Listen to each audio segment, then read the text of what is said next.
Olá, família Naval, sejam todos muito bem-vindos a mais um episódio do nosso podcast AMN Talk.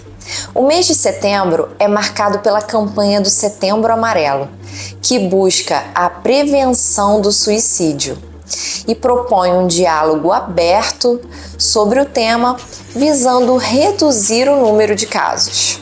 Dados da Organização Mundial de Saúde apontam que 9 em cada 10 suicídios poderiam ser evitados. Essa é a pauta do programa de hoje, que vai ajudar vocês a conhecer os sinais de alerta e a procurar auxílio para ajudar a salvar vidas.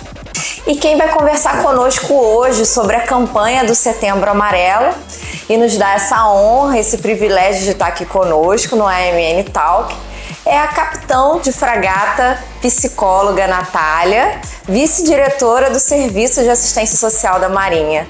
Muito obrigada por ter aceitado esse convite. Obrigada pelo convite, Carolina. Muito feliz de estar aqui podendo falar sobre esse assunto que é tão importante. Verdade. Eu queria que você explicasse pra gente um pouquinho da campanha do Setembro Amarelo, da importância dela. Essa campanha é muito importante. Lá no Serviço de Assistência Social da Marinha, a gente também está fazendo várias ações esse mês para falar sobre esse tema, explicar esse tema, porque é um assunto, né, tão importante e relevante, especialmente para a família naval, né, que a gente pode se considerar até que a gente tem um risco aumentado em relação a outras populações, porque o militar, muitas vezes, ele é movimentado, então a família pode ficar numa situação de isolamento, as crianças mudam de escola, né? Então esse é um fator de risco para a gente. Então é importante estar falando, estar divulgando, porque a informação é a maior forma de prevenção. Verdade, eu ia até comentar justamente isso, da importância dessa divulgação. Agora no dia 10 de setembro, né, foi o Dia Mundial da Prevenção de Suicídio. Aí eu queria que você falasse um pouquinho mais dessa importância, né, e se você vê isso acontecer para a família naval, vê isso sendo difundido, né, na família naval. A gente tem difundido, né, com palestras, ações, banners na internet, né, e assim, é importante até pelos números, né? Hoje em dia a gente pode até dizer que a gente vive uma epidemia de questões de saúde mental e o suicídio entre elas, né?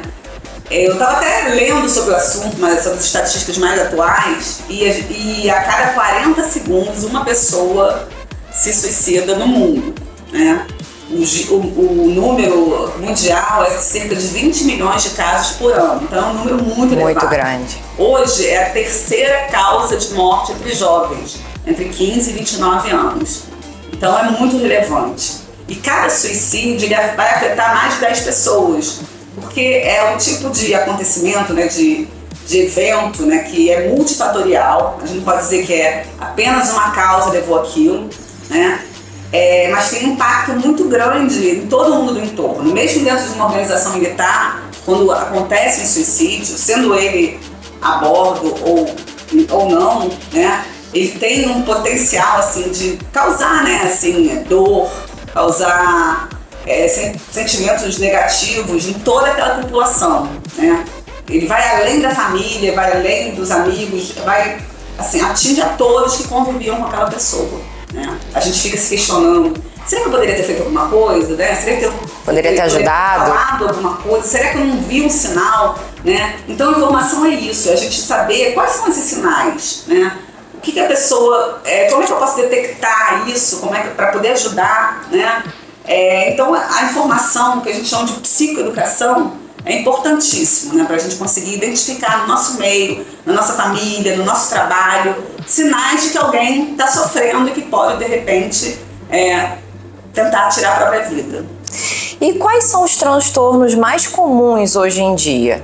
Hoje em dia, especialmente depois do Covid, a gente teve essa epidemia, né, de transtornos mentais, né, teve um número muito maior, talvez por conta, né, da questão do isolamento, as crianças ficaram fora da escola, né, e hoje quais são os transtornos mais comuns, né? Ansiedade, depressão, distúrbios alimentares e distúrbio bipolar, né? E muitos deles têm comorbidade. Às vezes a pessoa pode ter ansiedade, depressão, né? um distúrbio alimentar e depressão, né? Então, todos eles estão associados também. Você acredita que as redes sociais vêm contribuindo, né, para uma pessoa que talvez já tenha uma tendência ou já tenha um transtorno, chegar a cometer o suicídio, né, tirar a sua própria vida? Como eu falei, né, o suicídio é uma questão multifatorial, né? E as redes sociais também, né, contribuem, né? A gente sabe que a rede social, teoricamente, é uma coisa muito boa, né? Ela, às vezes, liga as pessoas, a gente tem contato com pessoas que a gente não via há muito tempo, né? Não pode ser uma coisa positiva no sentido de criar, né, uma rede, juntar amigos, mas o uso em excesso, ele pode ser muito pernicioso, né? Ele pode favorecer essa questão do isolamento, que é um fator que influi na tendência ao suicídio, né? A pessoa está isolada e a pessoa às vezes se fecha nas redes sociais, fica muito tempo e acaba não interagindo com as pessoas na vida real. Compara a vida também, né? A gente só quer gente feliz, exatamente, né? Nas redes sociais, no Instagram, né? Aí aquela pessoa que de repente, né, tá num momento difícil, vulnerável, tá vivendo alguma questão difícil, diz, nossa, caramba, será que só eu que sou assim? Né? Eu vejo as pessoas tão felizes, acordam lindas, né? E acaba se comparando, né? Também, especialmente no adolescente, aquela caça ao like é ansiogênico. O adolescente posta uma foto, fica lá esperando, será que tive likes? Mostra, poxa, a minha colega teve menos likes. Cria uma ansiedade também, né? Facilita a insônia, né? Porque você fica muito ligado naquilo, né? A própria luz do celular, quando você fica muito tempo, pode criar isso. E tem também o cyberbullying, que é o que está se falando muito agora, né? Que é aqueles haters, né? Que escrevem por trás do anonimato das redes sociais, escrevem coisas horríveis, né? Não tudo isso, uma pessoa que já tem outras questões, né, podem desencadear aí um comportamento suicida.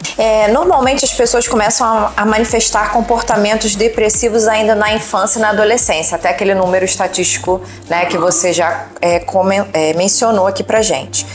A prática do bullying, que é tão comum no ambiente escolar, né, nos dias de hoje, deve ser combatida para que esses indivíduos possam crescer sem ter esses transtornos, né, e sem chegar a vias de fato de tirar a própria vida? Mas a gente tem que saber também que nem tudo é bullying, né? O bullying é alguma coisa que seja repetido, tem uma intenção de humilhar, e geralmente vem de uma pessoa que tem uma posição de mais poder, né? Como aquele aluno valentão, né? O popular. Né? E assim, é um fator que pode contribuir para a pessoa ter uma resposta suicida. Mas, lembrando novamente, né, é multifatorial, né? Naquela pessoa que já tem uma tendência à depressão, que é isolada, que tem questões familiares, esse é mais um componente que pode contribuir para que isso aconteça. Eu gostaria de entender um pouquinho, que você explicasse a diferença das emoções, porque às vezes a pessoa está num momento difícil, como que eu posso dizer assim, ela pode estar triste, ela tem o direito de estar triste por aquilo que está acontecendo e não necessariamente é uma depressão. Às vezes as pessoas confundem essas emoções. Aí eu queria que você pudesse explicar um pouquinho pra gente nesse sentido. A emoção, como a tristeza, ela é positiva, no sentido, lógico, é ruim se sentir triste, mas faz parte da vida. A gente tem momentos, né, tem perdas, rupturas, decepções, hormonais às vezes, sim, uma baixa do humor, né, uma sensação de tristeza, e isso é normal, né? Pelo contrário, né, até hoje existe o que se chama de positividade tóxica, que a gente vê também nas redes sociais. Verdade. Todo mundo tem que ser feliz, vamos lá, vamos ser positivos, mas isso também não é real, também não é saudável. Mas o que é patológico, né? O que a gente pode chamar da depressão? É quando essa tristeza, esse sentimento triste, ele perdura por mais tempo, né? Ele também vem acompanhado de outros sintomas, como, por exemplo, a falta de sono ou excesso de sono, a falta de apetite ou excesso de apetite, aquela sensação de fadiga, de desânimo, e isso se mantém por um tempo prolongado. Aí sim a gente pode começar a pensar num quadro depressivo. Eu gostaria, comandante, que a senhora falasse um pouquinho pra gente sobre dicas de prevenção, né? E até os sinais, se puder mencionar, como a senhora pincelou lá no início. Os sinais que a gente tem que estar atento, né, são, em primeiro lugar, mudanças de comportamento, né? Às vezes a gente está no trabalho, tem aquele colega que sempre foi muito alegre, mas de repente começa a ficar um pouco mais introvertido. Isso é um sinal de alerta, né, para a gente buscar conversa. Pessoas também que começam a falar um pouco sobre minha vida não vale muito, né? Ter esses assuntos mais falando, né, mais demeritoriamente de si mesmo. Pessoas que ficam mais isoladas, pessoas que começam a beber mais, fumar mais, né? Pessoas também com risco, né, são aquelas que têm algum problema de saúde, né, às vezes um problema grave, que pode até desestimular a pessoa de querer continuar vivendo. Pessoas que tiveram perdas ou rompimento de relacionamento, né, tudo isso são sinais para a gente estar atento, né? E como é que a gente pode, né, como você falou assim, prevenir? Os fatores de proteção são justamente o contrário, né? São os vínculos sociais. São pessoas que têm uma espiritualidade, não necessariamente pessoas religiosas, mas que têm uma questão espiritual, né? Que procuram fazer trabalho voluntário. Tudo isso é positivo, tudo isso leva à conexão, né? Que é o que a pessoa com comportamento suicida não tem, né? Atividade física. Atividade física, né? Porque a gente fala de saúde mental, e saúde não é só ausência de doença, saúde também é promoção de bem-estar. Então você fazer atividade física, tomar sol, ter uma alimentação adequada, né? Tudo isso são fatores de proteção, né, contra a depressão e também contra o comportamento suicida. Bom, estamos chegando ao final do nosso episódio. Eu gostaria muito de agradecer, comandante, por ter vindo aqui, né, explicado um pouquinho, dado essas dicas, ajudado, né, as pessoas. Como você mesmo mencionou, a cada 40 segundos, infelizmente, uma pessoa tira a própria vida. Então, né, quem sabe esse vídeo não possa estar ajudando alguém, né, que está num momento difícil, que ele sirva para isso. Então, gostaria muito de agradecer. Obrigada pelo convite. Gente, esperamos vocês no próximo episódio do AMN Talk. Não esqueça de nos seguir, ativar o sininho e compartilhar esse vídeo com todas as pessoas que vocês conheçam, tá bom? Tchauzinho, até a próxima!